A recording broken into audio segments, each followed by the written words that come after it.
Hey everyone, this is Mr. Finocchiaro.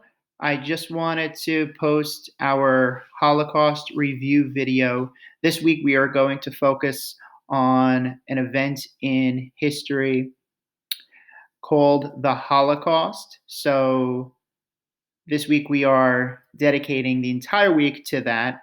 Last week, Ms. Doherty did review and guide with you through the rise of fascism. And now we are going to dedicate this week and go into more detail about Adolf Hitler and the terrible things that he did in the middle of the Second World War. So, just to recap what Ms. Doherty covered last week, in Europe and also the rest of the world, they were encountering two ruthless dictators, Adolf Hitler and Benito Mussolini, from Germany and Italy. Now, Germany, who took most of the blame of World War I, was in a very vulnerable state, and they demanded change from the government because they were suffering starvation, poverty, and the people were struggling. So they were looking for, and two, a new leader to rise into power. And that new leader who came into power during this time, he's right here. There's a picture of him, Adolf Hitler. I'm sure many of you have heard of his name, have seen his picture, but he does symbolize a very negative and ruthless dictator who did take advantage, persecuted, and killed many people in history. And we are going to review that in this review lesson. So let's get started. Okay, guys? If you have any questions along the way, please write them down and type them into the comment section. And Ms. Doherty or I would be more than happy to give you any answers to your questions or concerns along the way in this video. So, just to review, what was the Holocaust? I don't know if any of you have heard of the Holocaust or you may have seen it on TV. Now, by the time you are watching this review video, you should have watched the movie that we asked you to watch called The Pianist. And it is, I think, a video or film that was very well done because it highlights the ultimate struggle and negative effects of the Holocaust in Poland. So the movie is about a very famous piano player in Poland. He is Polish and he is Jewish. And in the middle of him rising to fame and being a well known figure in Poland, Adolf Hitler does pass a number of laws and then does begin to persecute and kill the Jewish people. So you see the ultimate struggle for survival from his perspective. And the movie is very well done. So please take it all in. And the movie was based on a true story. So everything you do see and the experiences of the Jewish people in Poland, more specifically Warsaw, during this time was true. And it was a very dark time in our history that we are going to be diving deep into and further studying. So, just to recap, and many of you do at this point have a background as to what the Holocaust was and the experiences of the Jewish people. So, the Holocaust was the systematic persecution. Now, what is persecution? Persecution is the discrimination. It is the singling out of one specific group of people based on their race, their ethnicity, uh, and separating them and taking advantage of them. And eventually, what the Germans and the Nazi Party did with the leadership of Adolf Hitler is that he killed them. 6 million Jews unfortunately lost their lives during the Holocaust.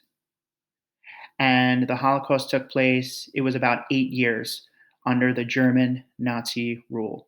So here are just some pictures. We are going to just review throughout this Google Slides as to the experiences that the Jews had during the Holocaust. But you could see that the Jewish people in this left-hand picture were starved. They were uh, stripped of their clothing, all of their belongings. The middle picture is of the Jews being moved from essentially their homes to concentration camps. And then these are the numerous shoes of the Jewish people. So, like I said before, their identity, their belongings, and essentially their lives were lost during this very dark event. So, we're going to continue and review this content. Okay, guys. So, how did this all start? Well, Adolf Hitler, he had anti-Semitism feelings and behavior.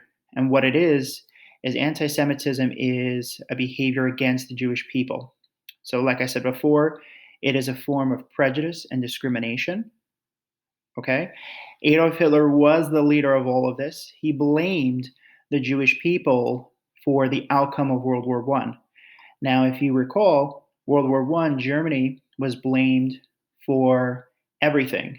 Now, through the Treaty of Versailles, Germany had to pay and take full consequences of what happened in World War I. So the people of Germany were very upset and they wanted revenge. And Adolf Hitler was the person who told the German people to look towards the Jews for someone to blame. So the Jewish people were to blame, according to the Nazi leader, for what happened in World War I. And he proposed a final solution. It's called Hitler's final solution. And that final solution was the Holocaust, the extermination, or to kill all of the Jewish people for what they did. So to separate them, to persecute them, and to kill them.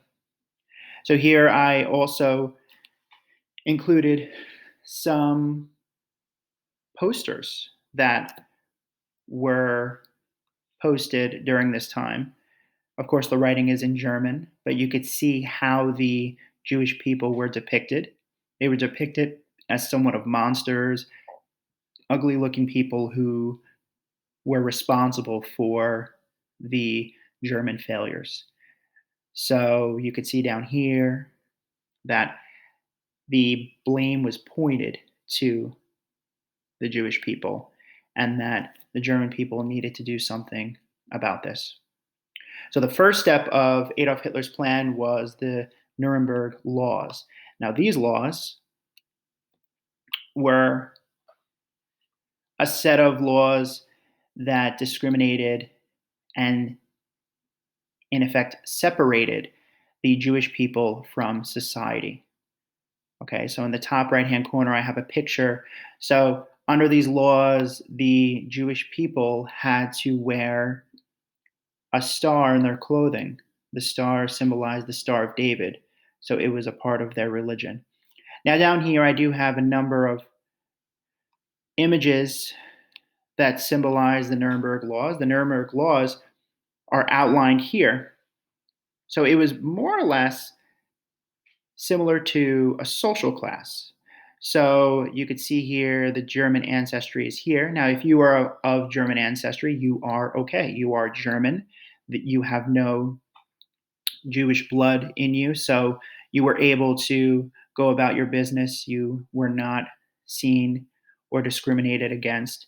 But then as you go down the social class system or down the line of the Nuremberg Laws, you have mixed second grade, mixed first grade, Jew, and Jew. So as you can see, as the steps are going down further, the Jewish people or any Jewish blood that you had in you or ancestors of Jewish descent, then you had to be identified as a Jew. And now, how were you identified as a Jew? So the Nuremberg laws determined if you were of Jewish descent, and then you would have a big J printed on your identification card, or you would wear the yellow star, Jew. Now, Jewish people under the Nuremberg laws, they couldn't intermarry with other Germans in the area. Okay, they were discriminated against. They could not have their businesses functioning in the country as well. So here is a picture of the Nazi soldiers closing a Jewish business, which was terrible because when the Jewish businesses closed, they couldn't make money and they lost a lot of money. So it was discrimination against the Jews. They lost their jobs, they lost their money, and essentially they lost their belongings. So slowly but surely, Adolf Hitler, with these laws, were creeping up and taking the rights away from the Jewish people in Europe. Now, in The Pianist, you could see that happen in the beginning of the movie to the family. And in the movie, it took place in Warsaw, Poland, which was more or less a very important location during this time.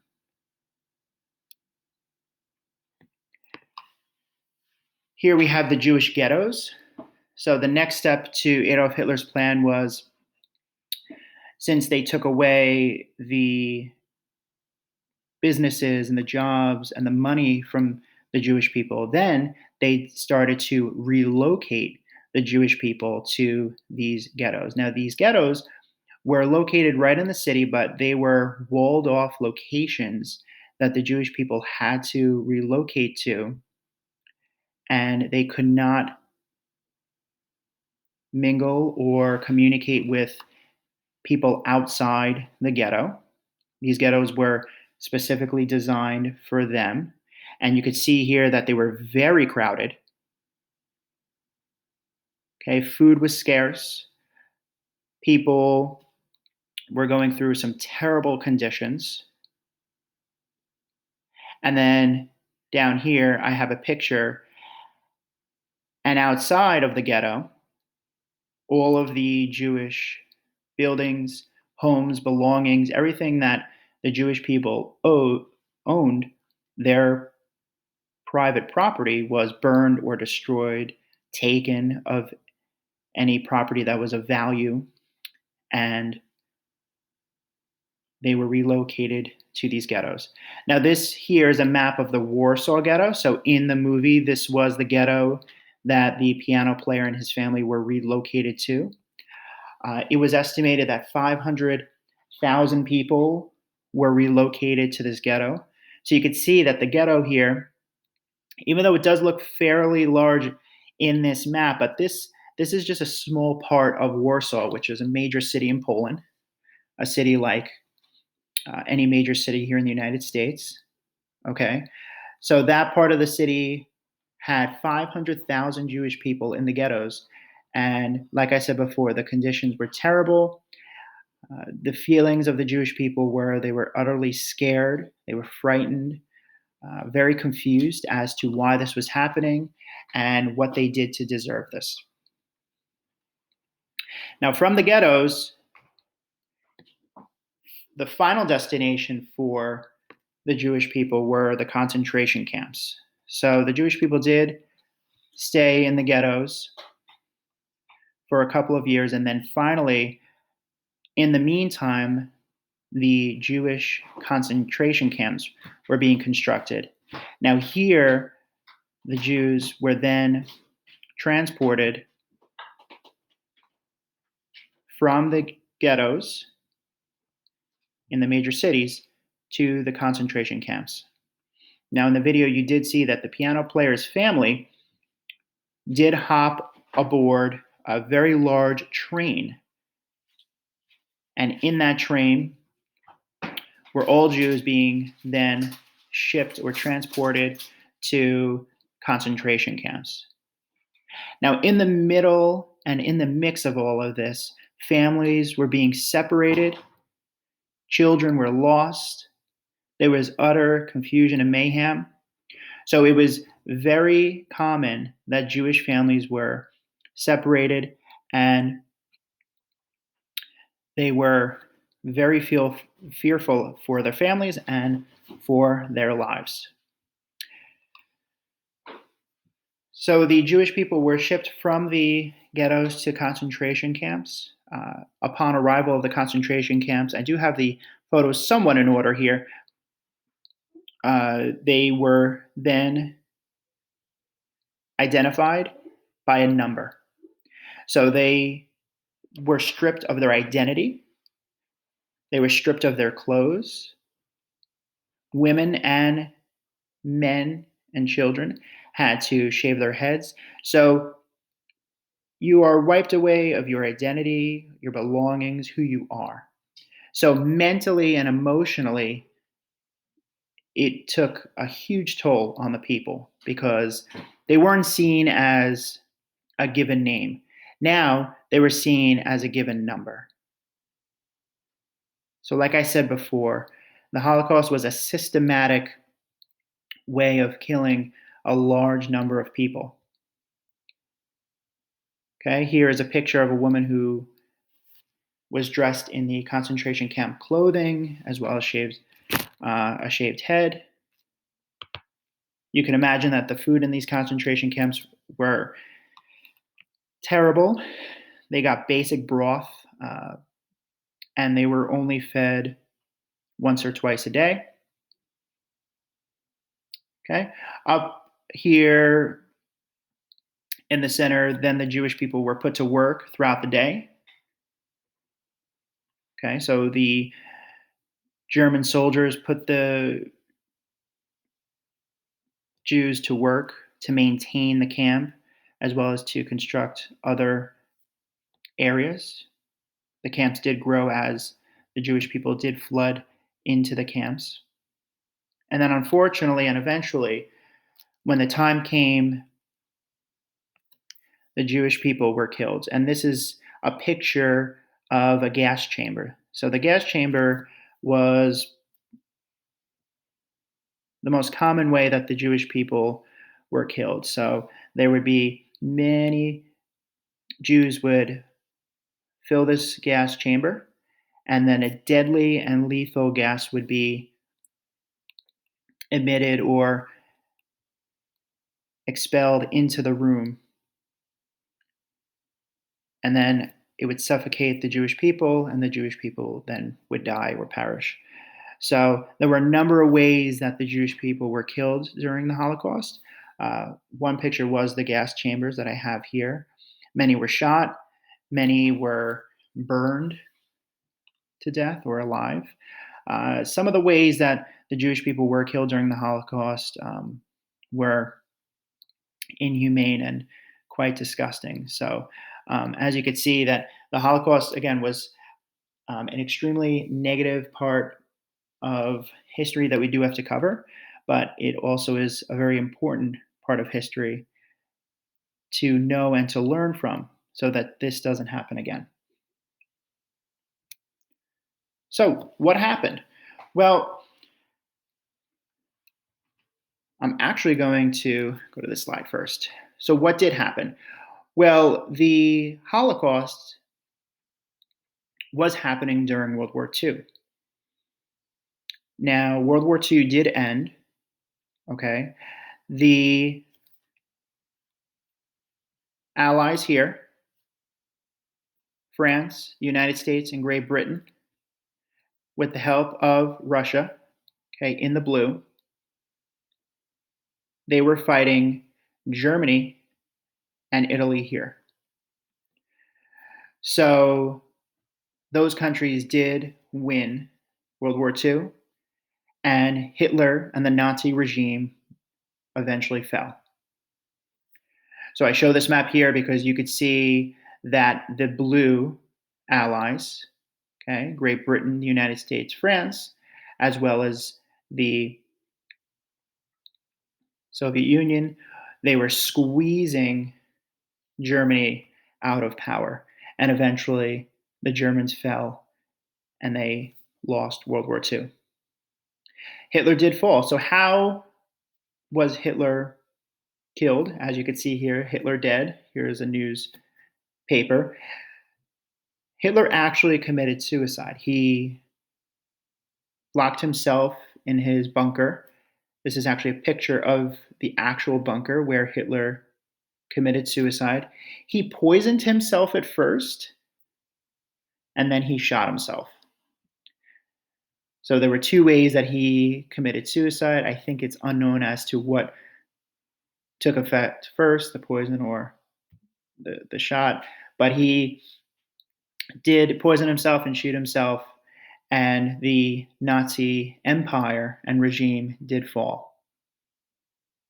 However, there were people who did need to be responsible for their actions. And this is where I'm going to go back to my original slide. These were called the Nuremberg trials. So World War II ended.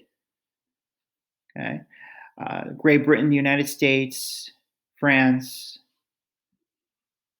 the Soviet Union, they gained control and they won World War II. They put a stop to the ruthless crimes taking place in these concentration camps, the end of the Holocaust.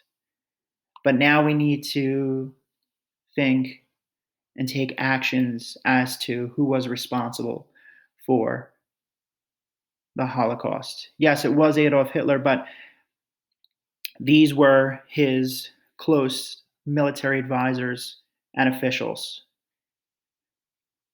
So these were trials for those who committed crimes against humanity, because it was to a point where these were crimes against just the millions of human beings that these men were responsible for. And you can't just listen to your boss, but you have to make the morally right choice in saying no to such an evil plan to exterminate and to kill so many of the Jewish people. So these were Adolf Hitler's close military advisors. These are a couple of the pictures from the Nuremberg trials. All of these men were found guilty of the crimes against humanity, and they were sentenced to death. So those were the consequences that those men had to face because of the orders that they followed from the Nazi Party to carry out the terrible acts of the Holocaust. So, all right, guys, I think that's about it. This was a bit of a crash course review, looking further into the Holocaust. I hope that you all are doing well and that you are following along our guide in reading the documents. And I hope you all did enjoy the movie The Pianist as well. And again, if you have any questions about the Holocaust or any of the work that you have to complete this week, please let us know, and we would be more than happy to reach out to you via Google Classroom for any answers or to talk to you about anything. Okay, guys? I will leave you here, and I'll talk to you soon. All right, guys? Have a great day and week, and talk to you soon. Bye.